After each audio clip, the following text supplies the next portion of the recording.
अंग्रेजों से आजाद होना एक बात थी और पूरे देश को एकता के सूत्र में पिरोना दूसरी बात थी। लेकिन जिन्होंने दोनों ही भूमिकाओं में बेहतरीन कार्य किया वो हैं देश के लौह पुरुष सरदार वल्लभ भाई पटेल, जिनका जीवन हमें काफी प्रेरणा देता है, जिनका जीवन हमें सिखाता है देश प्रेम की भावना क्या होती है, जिनका जीवन बताता है कि सबसे पहले देश को रखना चाहिए।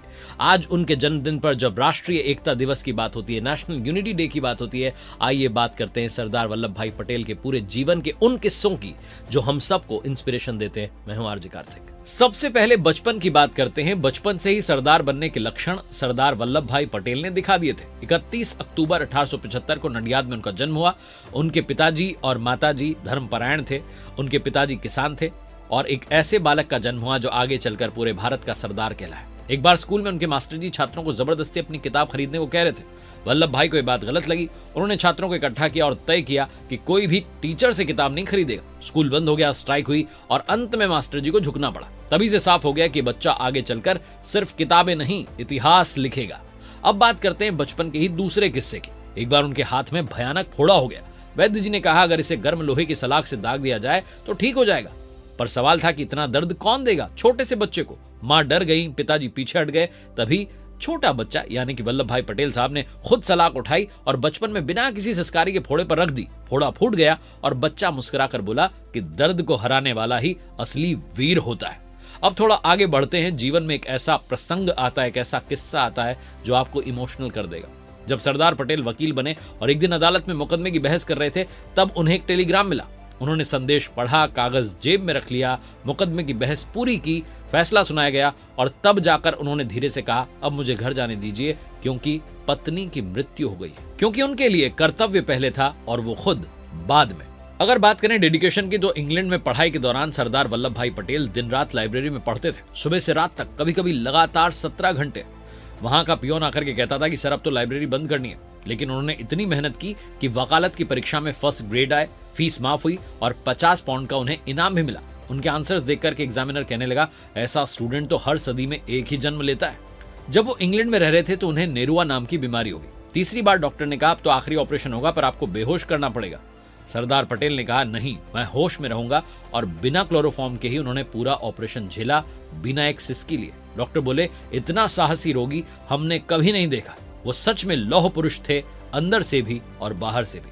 जब प्लेग नाम की महामारी आई 1917 में अहमदाबाद में, जब ये महामारी फैली, लोग घर छोड़कर के भाग गए, तब पटेल साहब उस समय नगर की सैनिटरी कमेटी के अध्यक्ष थे।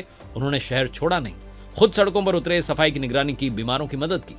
उनके नेतृत्व में म्युनिसिपैलिटी ने शहर को फिर से खड़ा किया। लोगों ने कहा कि जो दूसरों की जान बचाने के लिए अपनी जान दांव पर लगाए वही तो असली सरदार है। सरदार वल्लभ भाई पटेल, जिनका गांधी जी से मतभेद भी रहा और बाद में वो मतभेद श्रद्धा में भी बदल गया। शुरू में सरदार पटेल जो है गांधी जी को एक और समाज सुधारक मानते थे, लेकिन जब चंपारण सत्याग्रह में किसानों के पक्ष में गांधी जी खड़े हुए, अंग्रेजों को झुकाया, तो पटेल बोले अगर भारत को एक नेता की जरूरत है तो वो गांधी जी हैं। इसके बाद वो गांधी जी के सबसे मजबूत सहयोगी बन गए। भारत में दूध की क्रांति का इतिहास भी सरदार पटेल से जुड़ा है। उनके मार्गदर्शन में त्रिभुवन दास पटेल ने अमूल की नींव रखी और वर्गीज कुरियन को उसमें जोड़ा। अब बात करते हैं सोमनाथ मंदिर के पुनर्निर्माण की। जब आजादी के बाद सोमनाथ मंदिर की बात आई तो सरदार पटेल ने कहा यह मंदिर हमारी सभ्यता की आत्मा है, इसे फिर से जीवंत करना होगा, यही हमारी असली स्वतंत्रता होगी। उन्होंने के मुंशी साहब के साथ मिलकर इसका पुनर्निर्माण करवाया, जहां आज करोड़ों श्रद्धालु जाकर नमन करते हैं। असंभव काम को उन्होंने संभव किया। 1947 में आजादी के समय भारत के पास लगभग 562 रियासतें थी। हर राजा अपनी शर्तों पर चलना चाहता था। किसी ने कहा भारत टूट जाएगा, लेकिन सरदार पटेल ने कहा भारत को तोड़ना आसान नहीं है, मैं इसे जोड़ कर दिखाऊंगा। और उन्होंने वो कर दिखाया। हैदराबाद, जूनागढ़, भोपाल सब भारत का हिस्सा बने। बंदूक से नहीं, राजनैतिक बुद्धिमानी और साहस से देश को जोड़ा। सरदार वल्लभ भाई पटेल लोगों के सरदार थे, असरदार थे। देश के पहले उप प्रधानमंत्री और गृह मंत्री वो बने।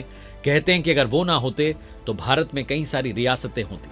आज केवडिया गुजरात में उनकी स्टैच्यू ऑफ यूनिटी है, जिसे देखने के लिए दुनिया भर के लोग आते हैं। आपको समय मिले तो अवश्य जाइए और वो गौरवान्वित पल जो है अपने जीवन में जोड़ लीजिए।